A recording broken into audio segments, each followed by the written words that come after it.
ആസിഫ ഈ പെണ്ണ് കാണുന്ന പരിപാടി ഞാൻ നിർത്തി. ഇനി കല്യാണം വേണ്ട, ഒരു തേങ്ങയും വേണ്ട. അങ്ങനെ നല്ല നല്ല തീരുമാനങ്ങളൊക്കെ എടുത്ത് ചങ്ങായി ഇതിനൊരു അവസാനം വേണ്ട. എത്ര കാലം ഇതിന് പിന്നാലെ നടക്കൽ തുടങ്ങിയിട്ട്. ശരിയാണ്. എന്റെ കൂടെ പെണ്ണാണോ വന്ന് ചായ കുടിച്ചു മനുഷ്യന്റെ ഷുഗർ ഇപ്പൊ 300 ലോട്ടറി കടയിൽ നിന്നിട്ട് പെണ്ണ് സെറ്റ് ആവില്ല എന്നാണ് ഞാൻ ഗൾഫിൽ പോയത്.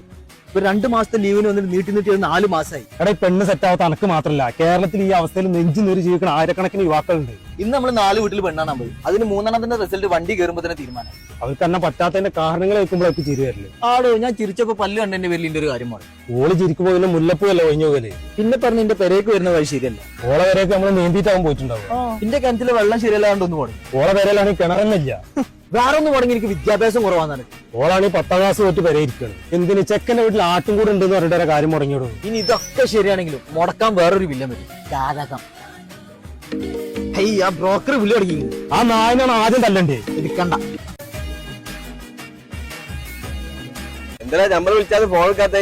ഇന്ന് 4 വീട്ടിലല്ലേ പോയത്? 500 വെച്ച് 2000 എടുക്ക്. 3 റിസൾട്ട് ഫ്ലോപ്പാണ്. അതുകൊണ്ട് 1500 മതി. ഈ തമാശ കളിക്കല്ല, 500 കൂടി എടുക്ക്. ഇജ്ജിപ്പായിട്ട് പോവാൻ നോക്ക്. ആസിഫ വാടാ. ഞാൻ നേരത്തെ ടീമിലെ പെണ്ണാണ് കൊടുത്തില്ല. ആ ടീം നമുക്ക് കൊണ്ടിട്ടാ. ഞാൻ അതിനേക്കാളും നല്ലൊരു ടീമിനെ കൊണ്ടുവന്നേരാ. എടാ ബ്രോക്കർമാരെ പണി തരുമോ? ഏയ് അയാളൊരു പാവാടാ. ഹലോ എടാ അത് മുടങ്ങിയടാ. ഓൻ സാധുവല്ല, നാറിയന്നെയാണ്. എന്നോടാണ് അവന്റെ കളി. ഇനിയിപ്പോ എന്താ ചെയ്യാ? 2 ഓപ്ഷനാണ് എന്റെ മുന്നിലുള്ളത്. 1 നല്ലൊരു പെണ്ണിനെ പ്രേമിച്ച് ചാടിക്ക്. 2 നല്ല പൈസ ഉണ്ടാക്കിയിട്ട് കല്യാണം കഴിക്കാതെ രാജാവിനെ പോലെ ജീവിക്കുക. ഇതിലേത് വേണോ? രണ്ടാമത്തെ ഓപ്ഷൻ. അത്താണ്.